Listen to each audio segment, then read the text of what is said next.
Today on CityCast Denver. As COVID variants proliferate and the pandemic's death toll continues to climb, vaccine hesitancy is becoming more and more of a problem.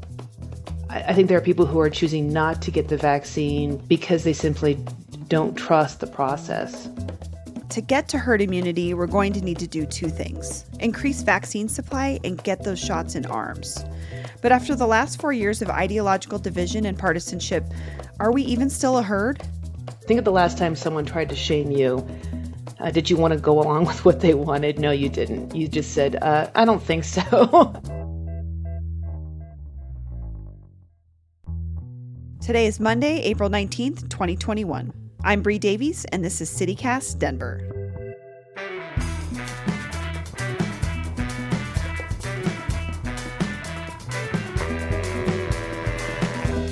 Here's some news for you today.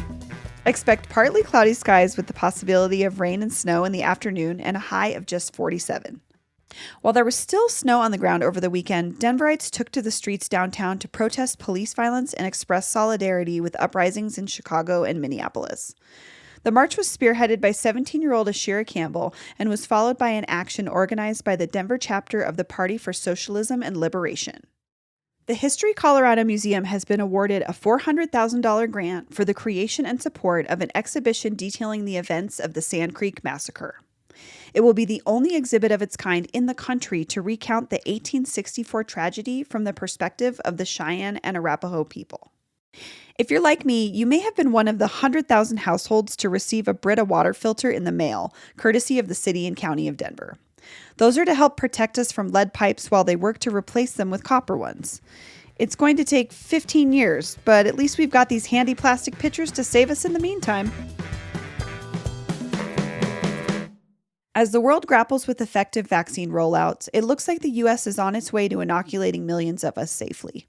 Does that mean that all demographics are getting vaccine access equally? No. But beyond the access issue, there's also this issue of hesitancy, with some groups choosing to forego the vaccine altogether. And according to recent polling, there are a lot of those people here in Colorado.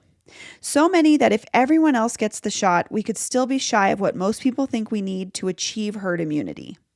That same poll found that the people who tend to be more hesitant are Black and brown, which we already knew, but also they tend to lean politically conservative.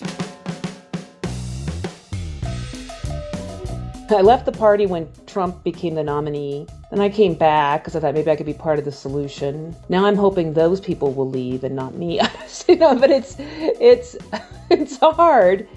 Krista Kafer is a substitute teacher and columnist for the Denver Post.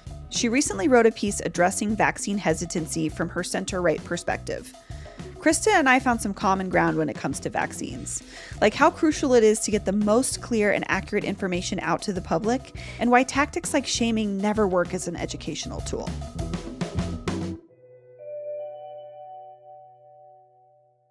Well, thank you so much, Krista, for joining me today. I appreciate it. It's my pleasure. So I'd like to start by getting a little bit of a better understanding of this issue and wondering if you could talk a little bit about why conservatives are generally more hesitant to get the vaccine in the first place. I think it comes down to trust on this particular vaccine. So if we look at sort of anti-vaxxers more generally, I think what we'll see is that there are sort of Democrats and Republicans, left and right, that are vaccine hesitant for whatever reason. You'll find conservatives in the middle of Colorado Springs, or you'll find liberals in Boulder who are choosing not to vaccinate their kids for a variety of reasons. I think when we look at the COVID vaccine, it's a little bit different because medicine has been politicized over the last year or so for a variety of reasons. I think you're alluding to how quickly it had to be put through and sort of the hoops we've jumped more quickly than usual to get the vaccine out there. Is that really what's keeping some conservatives from feeling like good about it? I think they would say that it was that they don't trust the process, but I think it goes a little deeper than that. I think there's a lot of distrust around government mandates with regard to COVID, a sense that the government went too far in requiring businesses to shut down or to seriously limit their capacity, You see there is a time and a place for masks, but then you've got people wearing masks in their cars, people who are already vaccinated, double masking. To many of us, it looks a little bit like virtue signaling or a kind of politicized message versus just the facts, which is the CDC and other scientists don't ask for masks to be worn outside because it's very difficult to contract the disease outside. So when there's this sort of layer of politicization, virtue signaling, it makes people distrustful. And so my friends who have chosen not to get the vaccine, they're saying things to me like, well, the disease is 99% survivable. Why do I want to take a vaccine that is 95% effective? And I think I understand that kind of looks like good reasoning, but it's not 99% survivable for everyone. Right. If you're over 70, if you're over 80, if you've got diabetes, if you've got asthma.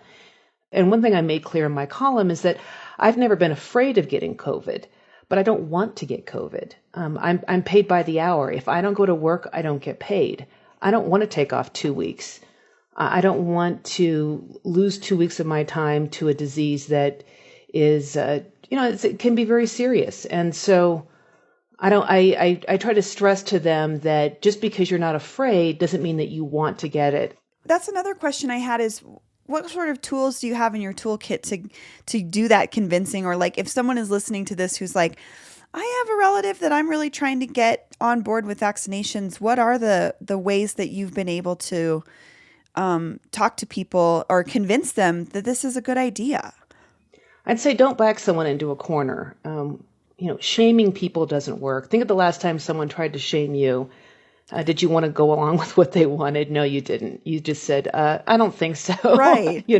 So shaming or guilting or sort of trying to back someone into a corner, aggressively arguing, those things don't work on me. Why would they work on anybody else? So I kind of just keep it light, like saying, hey, yeah, I've gotten my second vaccination for COVID. I got that about a month ago. I feel very confident.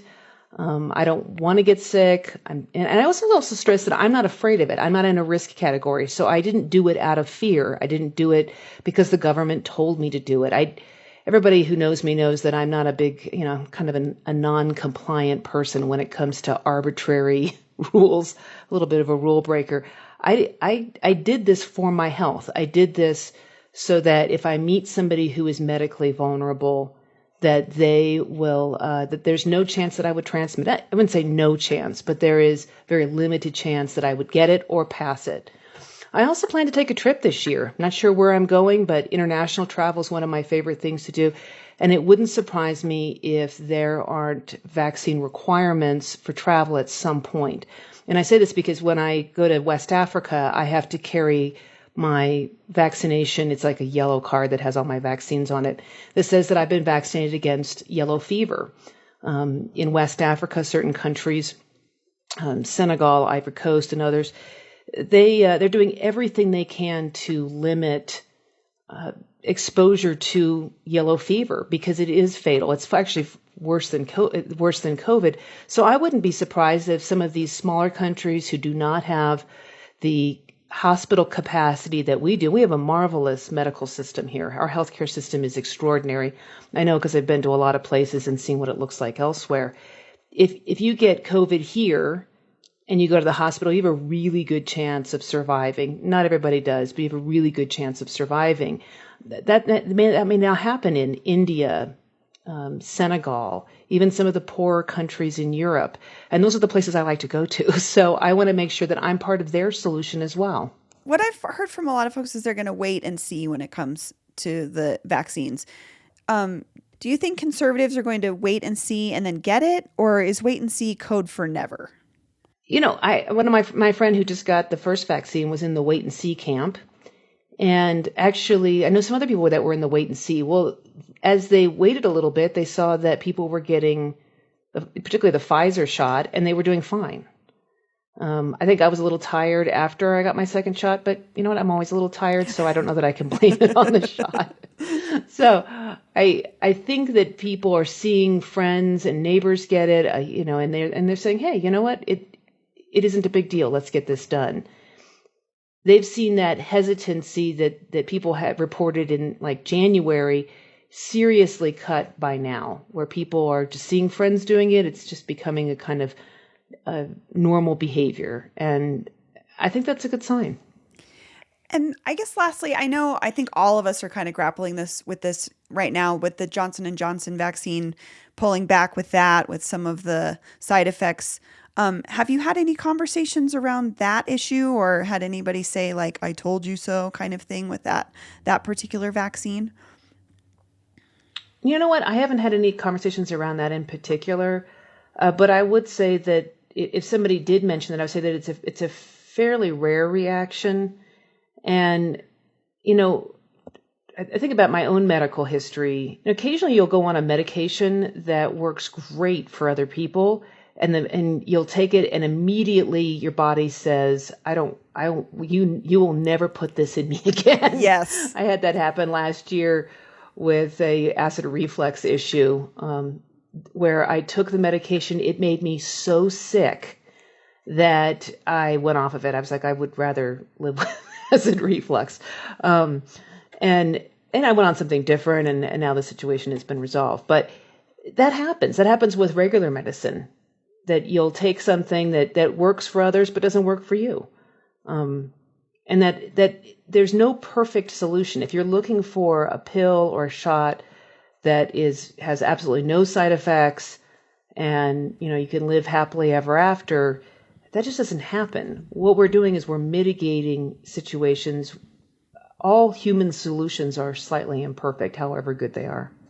No, that's a great perspective to have, because if you look at it in the context of other medications, we've all had that. Some adverse reaction. Yeah, we've all had it. Something that just didn't work for us. Yeah, even with allergy shots. Right. These things happen. And when people do the whole big pharma thing and they bring that up, I tell them I've got friends that are alive because of big pharma. Yeah. A friend with cystic fibrosis, another friend with rheumatoid arthritis, another friend with high blood pressure.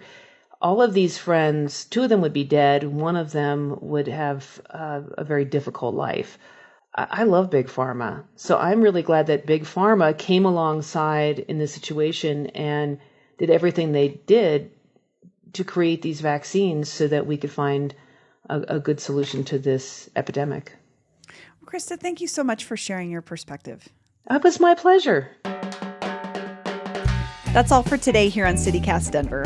If you enjoyed the show, why not take a minute to tell a friend about us, rate the show wherever you get your podcasts, and subscribe to our splendid morning newsletter. We'll be back tomorrow morning with more news from around the city. Bye!